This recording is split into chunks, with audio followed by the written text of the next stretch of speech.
Hi there, and welcome back to Perspectives of Jerry, where we deep dive into the news, the noises, and the sheer nonsense of the world around us.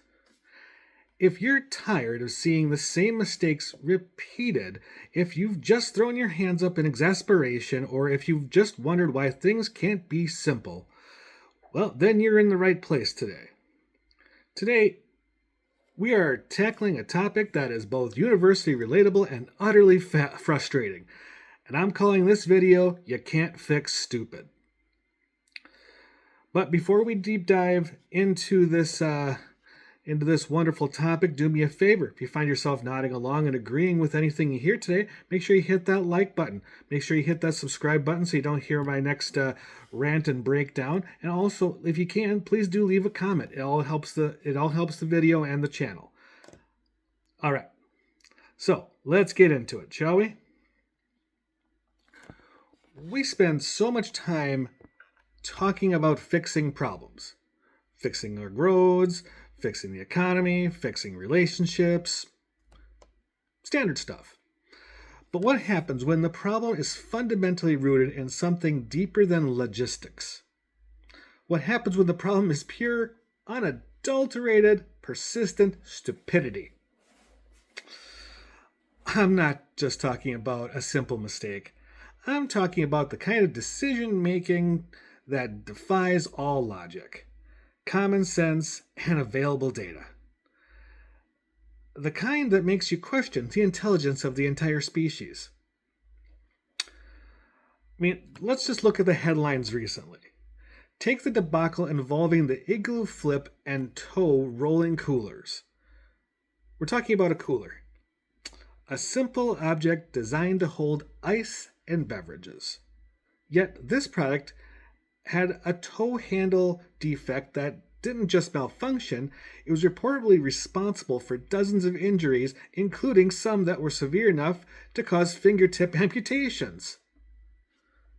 What? All right. The facts were clear. The warnings were issued. The potential consequences were laid out. Yet the design flaw was ignored until the injury count was staggeringly high. It's an act of collective or institutional irrationality that leaves everyone else scratching their heads. The problem was simple: a handle that could pinch, crush, or sever fingers. And the fix was obvious: redesign the handle mechanism. But it didn't happen until it was too late. This isn't about intelligence. It's about willful obstinance or extreme negligence. It begs the central question of this video. Can some things truly not be fixed because the core issue isn't broken hardware, but broken logic? To show the scope of this problem, I want to look at two different flavors of unfixable stupidity.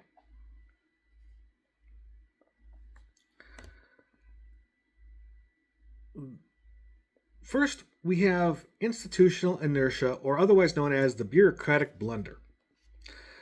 This is where stupidity gets codified into rules. Think about trying to fill out a government form that asks you for your information that you already provided on the previous page, or a massive corporation that insists on an approval process that requires 8 signatures, 2 of which are from people who have retired 3 years ago. This isn't about one dumb person. It's about a system designed by the illogical and maintained by the uninterested. The fix seems obvious. Change the form. Cut the red tape. But the inertia is so massive, so frustratingly slow, that the stupid way remains the path of least resistance. The system perpetuates stupidity. Now we have the lack of critical thinking, or what we like to call the avoidable error.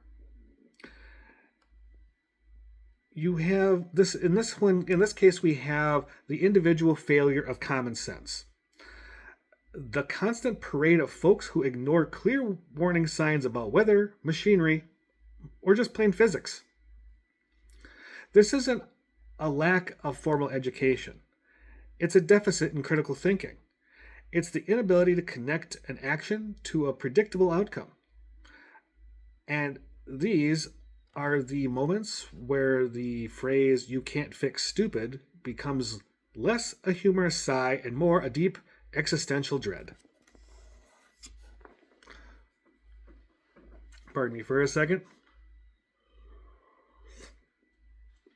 Now, I know this is backwards, but it reads, "The sarcasm is strong with this one." So please, this is a serious video about utter stupidity. And I'm trying to make sure this is done in the most sarcastic way possible while still conveying the principle through it. So, why is it unfixable?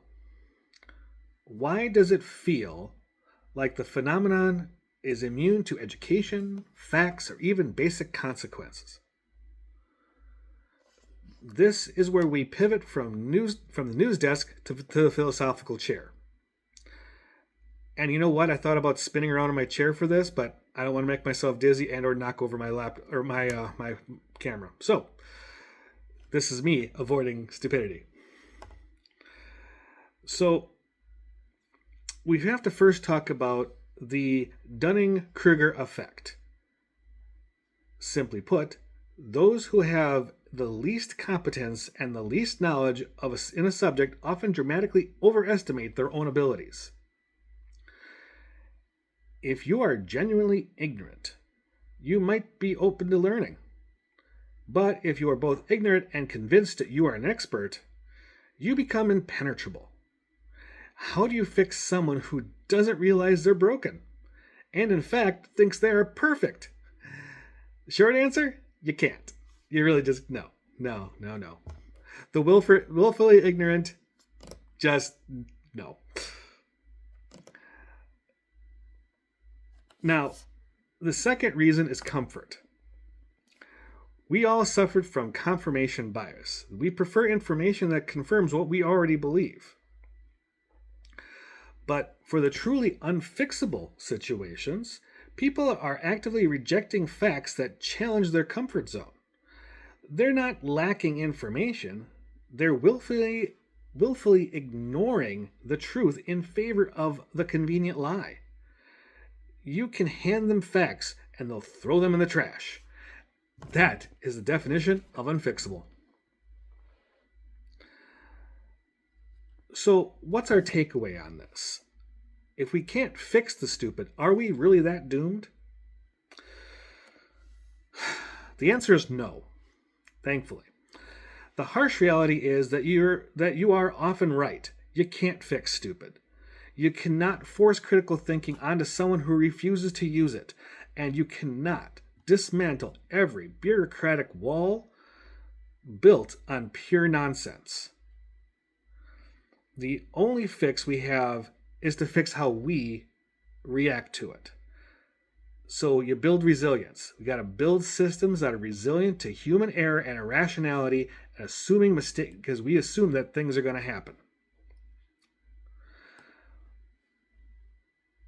We practice disengagement. We have to learn when to recognize an argument is unwinnable, a system is impenetrable, and a person is unteachable. Sometimes the smartest move is to simply walk away and preserve your own sanity. And then we have to focus on the teachables. Most importantly, we need to spend our energy educating and supporting those who are genuinely open to changing their perspectives, rather than banging our head against the wall of willful ignorance. Gonna be a long day, folks. Sorry.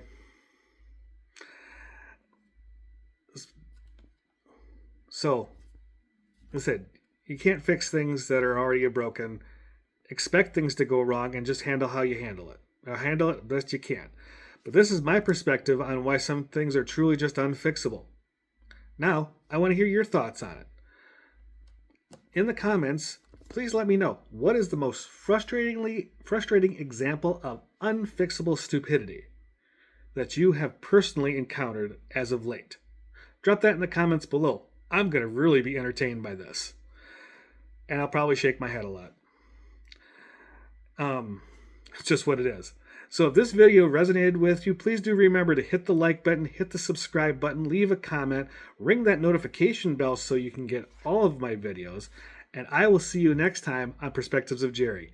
You guys have a great day, be safe, and if you can, be smart.